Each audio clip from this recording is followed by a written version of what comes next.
Chers amis, Shavua Tov ou Beshem Hashem, Naaseh Venatzliach, en ce dimanche 27 du mois de octobre, et nous sommes déjà le 25, c'est ça, du mois de Tishri. Nous avons un cours, Be'ezrat Hashem, qui est tous les 25, même si on est le 27, on ne peut pas tout faire, acheté sur un enseignement de Rabbi Nachman de Breslev, qu'on va étudier ensemble, si Dieu veut. Jour acheté par Binyamin Israël pour la réussite, santé, bonheur et protection, par le mérite de Rabbi Nachman, pour Binyamin Yaakov Ben Josian, Joël Luna Bat Rahma Osna Tzimcha, Shmuel Meir, Ari Menachem Mendel, Ezeev Nachman Bene, Joël, à qui on souhaite tous les bonheurs du monde, ainsi que la protection de Kol Am Israël, Kol Chayalenu, tous nos otages, rendre foi Shlema, Shel Kol Chole Israël. On commence tout de suite notre étude, Be'ezrat Hashem Itbarach, pour le bonheur de nos oreilles, sur les enseignements d'un des plus grands maîtres du judaïsme, j'ai nommé Rabbi Nachman de Breslev. Étant donné que nous sommes dans le livre de Bereshit, pour lequel nous allons passer la semaine prochaine, ce Shabbat qui arrive, les Tovav et l'Ibracha, dans la paracha de Noach, eh bien, je vais partager avec vous un enseignement de Rabbi Nachman sur le Likutei Etzot Sha'ar HaBusha, la honte. Et pourquoi je voudrais développer ça avec vous? Parce que nos sages nous préviennent et nous disent que la honte est par excellence la meilleure arme pour ne pas fauter. Des fois, on n'a pas forcément beaucoup de Torah en soi, pas beaucoup d'Yirat Shamayim, mais il est très important de garder, de préserver dans l'éducation même de nos enfants cette dimension qui est la honte, avoir honte. Je me rappelle que quand on était enfant et qu'on ne se levait pas devant une personne âgée ou qu'on répondait à nos parents ou qu'on avait mal réceptionné quelque chose, eh bien on entendait souvent cette phrase de nos grands-mères et nos mères: « Mais tu n'as pas honte. Tu n'as pas honte, comme ça tu réponds. Tu n'as pas honte, comme ça tu le regardes. Tu n'as pas honte de la regarder. Tu n'as pas honte de sortir comme ça. » Vous vous rappelez?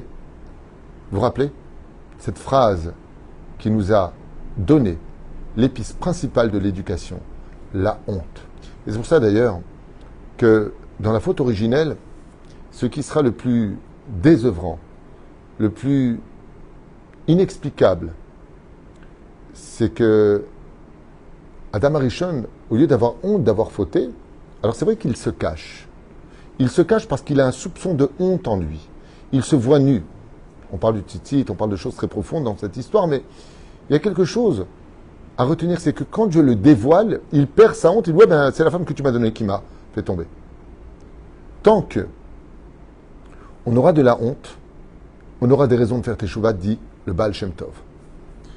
La vraie teshuva, celle qui vient du cœur sincère, c'est quand la honte de nos actions se réveille. Mais si je le fais avec l'intellect, on dit, bon, qu'est-ce que tu veux entendre? Que je te demande pardon? Allez, voilà. Voilà, tu as eu ton petit bonbon, ton petit sucre, tu veux une caresse? Il est évident qu'on n'aura jamais fait de teshuva et qu'on aura une teshuva protocolaire, mais pas une teshuva du cœur, une teshuva sincère. Et c'est pour cela que dans la vie de tous les jours, qu'on soit patron, qu'on soit ouvrier, qu'on soit homme ou femme, que l'on soit parent ou enfant, que l'on soit ce que l'on soit, il est impératif de savoir utiliser cette arme indispensable à l'équilibre de la société, la honte. Avoir honte. Il y a des époques où on n'avait même pas besoin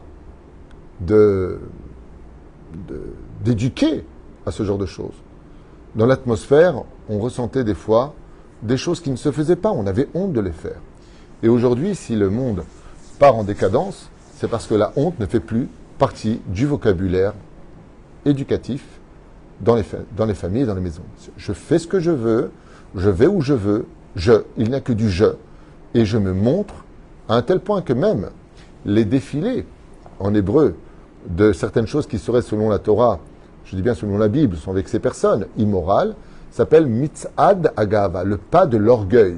C'est-à-dire que je vis ce que je veux, avec qui je veux, selon mes pulsions personnelles, je n'ai pas de compte à rendre à personne, auquel à la limite c'est entre toi et Dieu, mais je vais en plus défiler, nu, m'embrasser devant tout le monde, y compris devant les enfants, pour imposer ma moralité.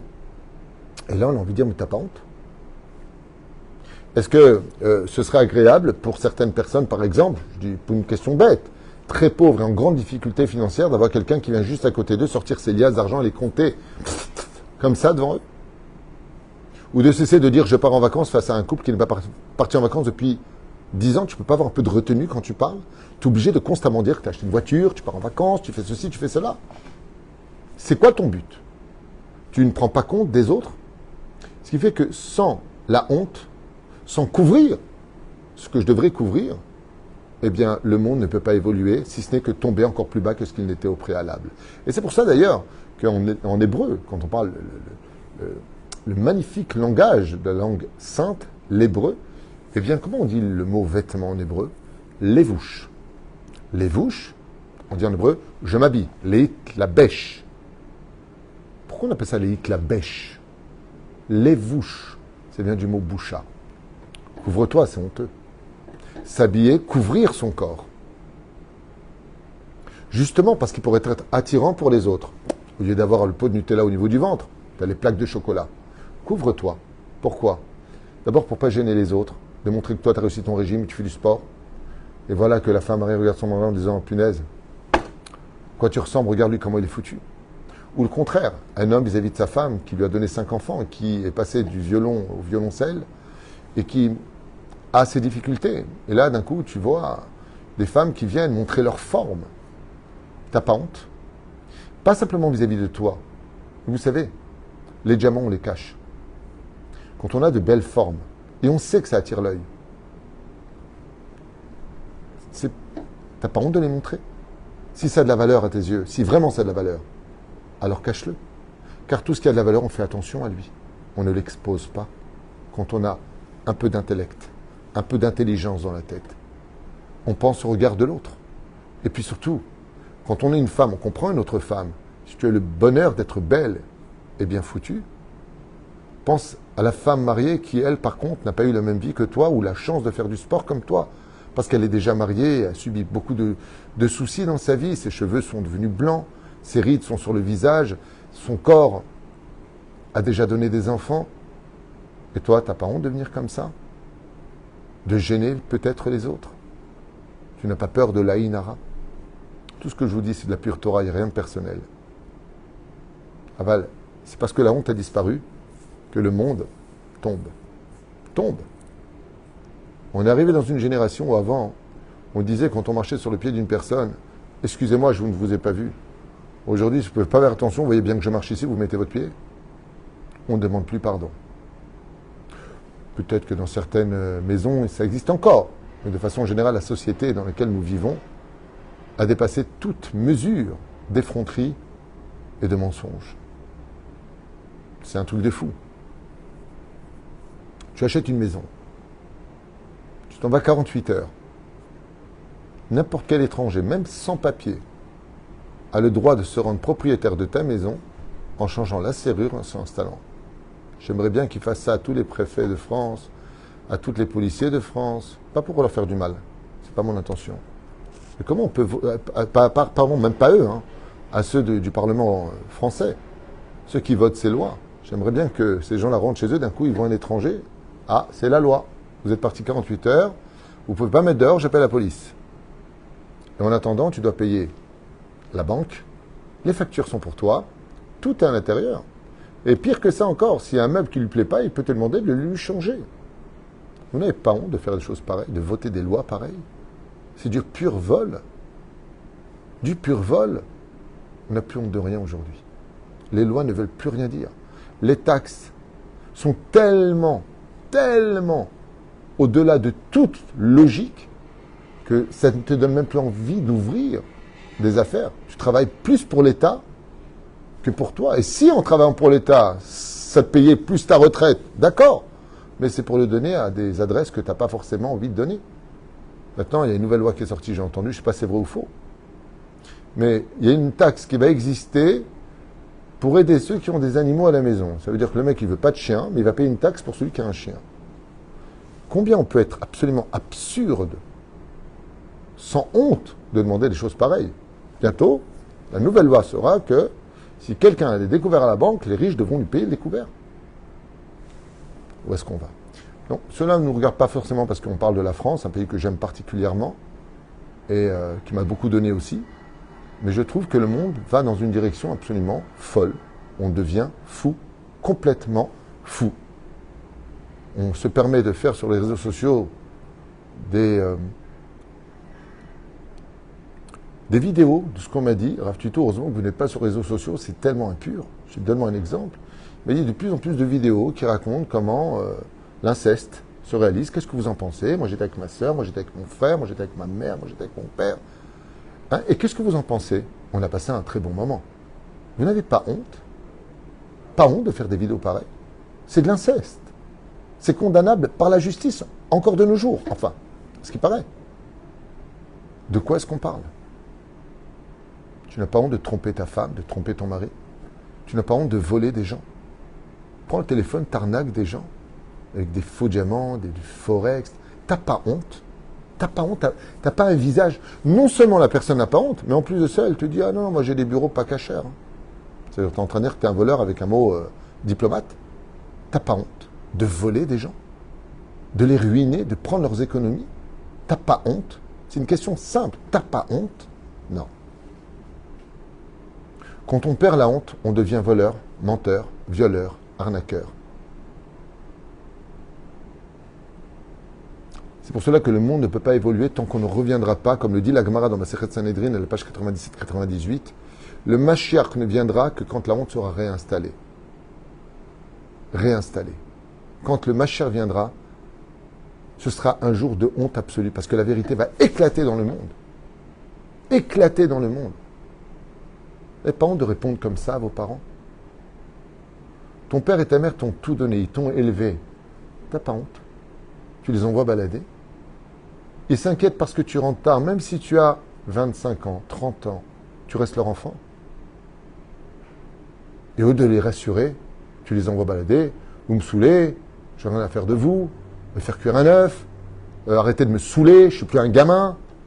Oui, t'es peut-être plus un gamin, mais ta mère, elle dort pas de la nuit parce qu'elle s'inquiète pour toi. Tu commences à trop boire de l'alcool, tu fréquentes pas de bonnes personnes en ce moment, tu commences à fumer, de la fumée on peut passer à la fumette. T'as pas honte vis-à-vis de ta mère à qui tu dois tout? Et si par contre tu fais un accident ou tu es en prison parce que tu as roulé trop vite, allô, maman? T'as pas honte? Chers amis, j'ai une personne qui me voir et me dit, vous savez, Rav Tutu, j'ai un problème avec mon fils, il a tout le temps honte de tout. Je lui dis, Yeratson qui garde cette honte. Parce que la société va vite le rattraper, lui retirer sa honte, il va retrouver un équilibre. Un jour, je raconte quelque chose que j'ai vécu. C'est là que j'ai réalisé combien j'ai de la chance d'avoir fait tchouva et d'être dans la Torah. Il y a un père qui vient vers sa fille, qui doit avoir peut-être 12 ou 13 ans. Bien sûr, soutien-gorge et slip devant tout le monde. Pas de honte. Bah oui, c'est la plage, donc c'est moral, puisque c'est la plage. Donc tout le monde peut la regarder, c'est moral, c'est la plage. Ok, top. C'est-à-dire que je suis un fanatique. Et il lui dit devant tout le monde. Tout le monde. Alors ma fille, tu t'es chopé un mec? T'en as eu un ou pas? Je l'ai regardé, je lui ai dit, parlez à votre fille, monsieur. Vous demandez à votre fille devant tout le monde si elle s'est chopé un mec. T'as pas honte? C'est quoi ton message? Tu veux qu'elle revienne enceinte? Je sais pas. Je pense que la place au silence a tout à fait raison d'exister. Le maître, la honte. Rabbi Nachman va nous enseigner, parce que c'est comme le but. Moi, j'aime bien faire des préfaces, mais tant que la honte existera, on pourra toujours se remettre en question. Quand il n'y a plus de honte, il y a des mensonges et de l'effronterie. Comme j'ai vu d'ailleurs une vidéo incroyable, il y a une femme qui défend donc la cause d'en face, de nos cousins, et puis elle a posé une question à un journaliste, ou je ne sais pas qui c'est, et puis elle lui dit en quelle année Israël envahit le Liban? Et l'autre dit je ne sais pas. Mais combien il faut être ignorant et menteur, et le regarde droit dans les yeux. Israël n'a jamais envahi le Liban. Il y a eu 2 guerres du Liban, et là c'est la 3e guerre du Liban, parce que nous avons été attaqués, on n'a jamais envahi, on riposte. Vous voyez combien il n'y a plus de honte? Il n'y a même pas de honte de mentir, de trafiquer l'histoire. Et ça marche. Et ça marche. Et plus tu es culotté, plus tu es hautain, plus tu es menteur, et plus tu es immoral, et plus on te vénère dans cette génération. C'est fou. C'est fou comment les choses arrivent. Jusqu'au jour où ça tape à ta propre porte. Et c'est là que les gens, enfin, réalisent.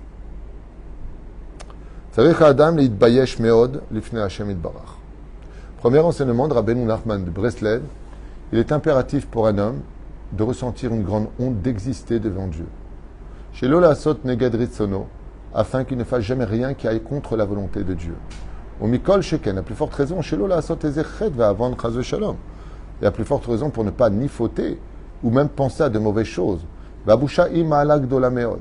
Il faut retenir que la honte est un niveau que chacun de nous devons absolument garder précieusement comme un diamant dans notre cœur. Qui karaïra Yabusha. Car quand Dieu nous demande de le craindre, cela ne peut se réaliser si ce n'est qu'à travers le fait de ressentir encore de la honte en nous. Veimlo yamshich alav busha, dikdusha baolamazé. Et s'il ne garde pas dans ce monde d'en bas de la honte pour se remettre en question, sache que, dit Rabbi Nachman, dans le monde d'en haut, le jour du jugement, la honte l'envahira. Et j'aimerais partager d'ailleurs à cet insu une vidéo aussi. Je ne suis pas toute la journée sur les vidéos, qui n'est pas d'ambiguïté, mais on m'envoie toute la journée des vidéos. Toute la journée. Il y a beaucoup de gens qui regardent mes cours, qui me connaissent. Regardez Rav Tuto, il n'y a pas d'ambiguïté. Je vous explique d'où ça vient ces vidéos. Donc les gens m'envoient des vidéos sur mon portable cachère, donc il faut les envoyer en PDF. Sinon, ça ne les ouvre pas, je ne peux pas voir Internet, je ne peux pas voir YouTube. Et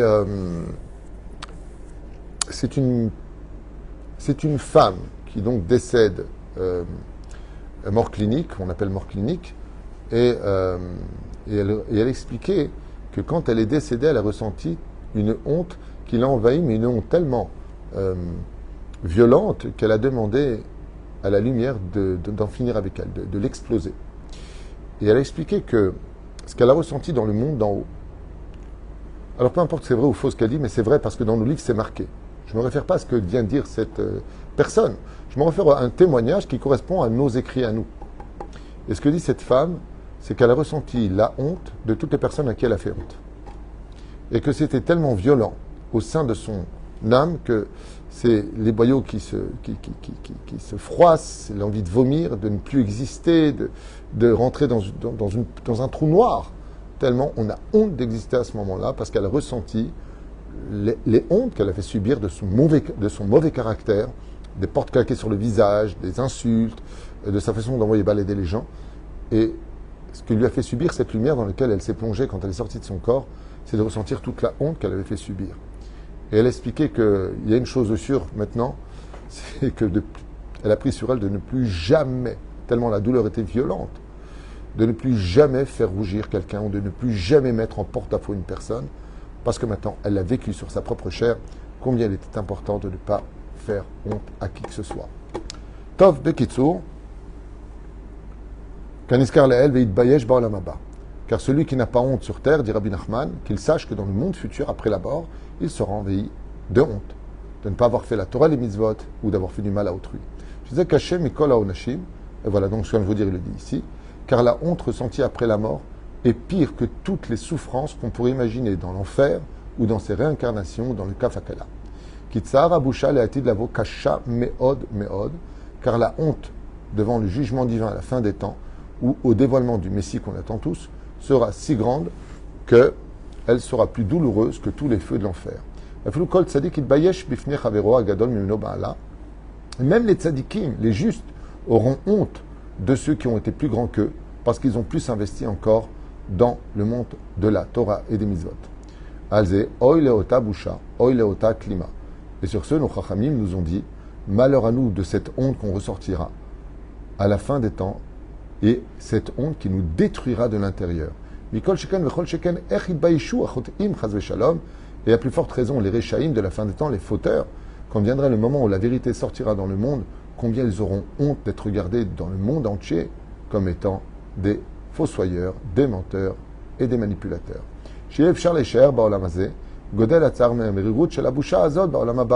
D'où l'importance pour nous de prendre compte, de garder cet aliment précieux qu'est la honte pour pouvoir demander pardon et s'arranger avant de rendre l'âme. Et quand quelqu'un arrive enfin à ressentir la honte des forces du bien, le valicheta, donc de ne pas fauter, aliédésé, zochelet tfila vesimcha, il pourra arriver à prier réellement dans la joie et, Bezrat Hashem, même obtenir le côté hautain de l'Akdusha ou l'Itkarev, c'est-à-dire d'être fier d'être religieux, d'être pratiquant, Bezrat Hashem, ou l'Ikalel Betzadike Emet, et fera enfin partie, grâce à la honte, des tzadikim de vérité dans ce monde, ou le Kabel Mem Emuna Betachlit Hashlemut, et de recevoir enfin le cadeau de ce qui leur permettra de pouvoir se compléter totalement. Donc sans honte, on ne peut pas sans ressentir de la honte dans ce monde. Le Rabbi Nachman nous dit, on ne peut pas trouver le pourquoi de notre naissance, le pourquoi de notre existence et le but de notre vie. Si je n'ai pas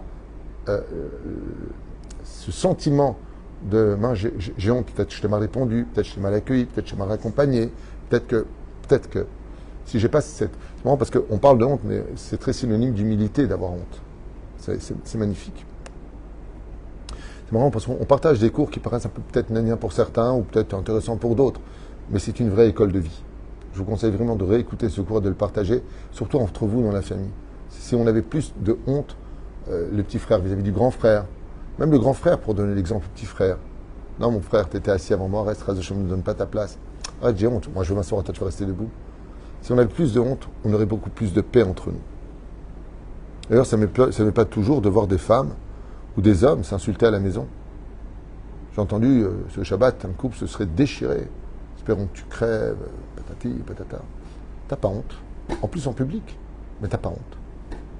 T'as pas honte de te battre en public, de montrer que t'es fâché en public. Pire que ça encore. Avant, quand j'étais jeune, il y avait des conflits entre les maris et femmes. Ça a toujours existé. Mais quand ils étaient invités, avant de rentrer, ils disaient, bon, on continuera la discussion après. Pour l'instant, on est invité, c'est honteux. On va pas montrer qu'on est fâché. Aujourd'hui, les gens n'ont aucun problème de se disputer, inviter chez les gens en public. Regardez à quel point on est descendu bas. On oublie qu'il y a les autres qui existent. Je donne un autre exemple. Moi, ça m'a toujours subjugué de voir des gens qui parlaient fort dans les métros, dans le bus, mais qui prennent le téléphone, ils parlent fort. Oh, t'as pas honte, il y a du genre. Ça dérange? Ça dérange pas. Bah, t'es pas content, t'as qu'à descendre du bus. Mais le bus, c'est un endroit public. J'ai payé ma place. T'as pas à parler. Parle doucement. Dis, je te rappelle, je suis entouré. Avant, il n'y avait pas besoin de dire ça. Aujourd'hui, va regarder une personne qui parle fort et qui te dérange. C'est une bagarre. C'est une bagarre. Chers amis, garder sa honte, avoir honte, c'est savoir demander pardon.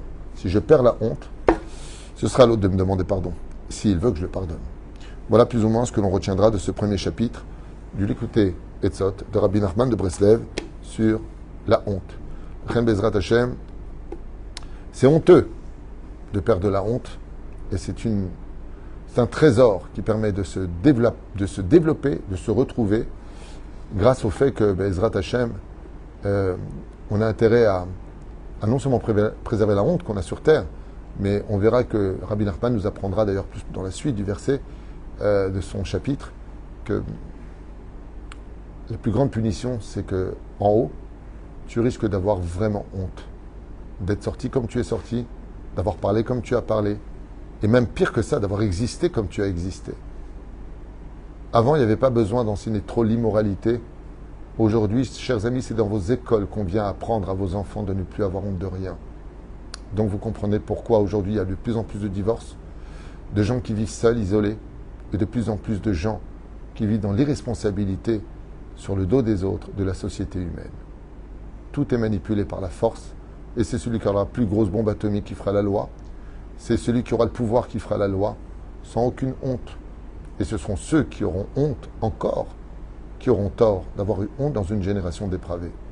La Géoula que nous attendons tous viendra nous au rendez-vous, cet extraordinaire sentiment d'avoir honte pour enfin se regarder et se dire « Excuse-moi de t'avoir blessé ». Kol Tuv et Leittraot.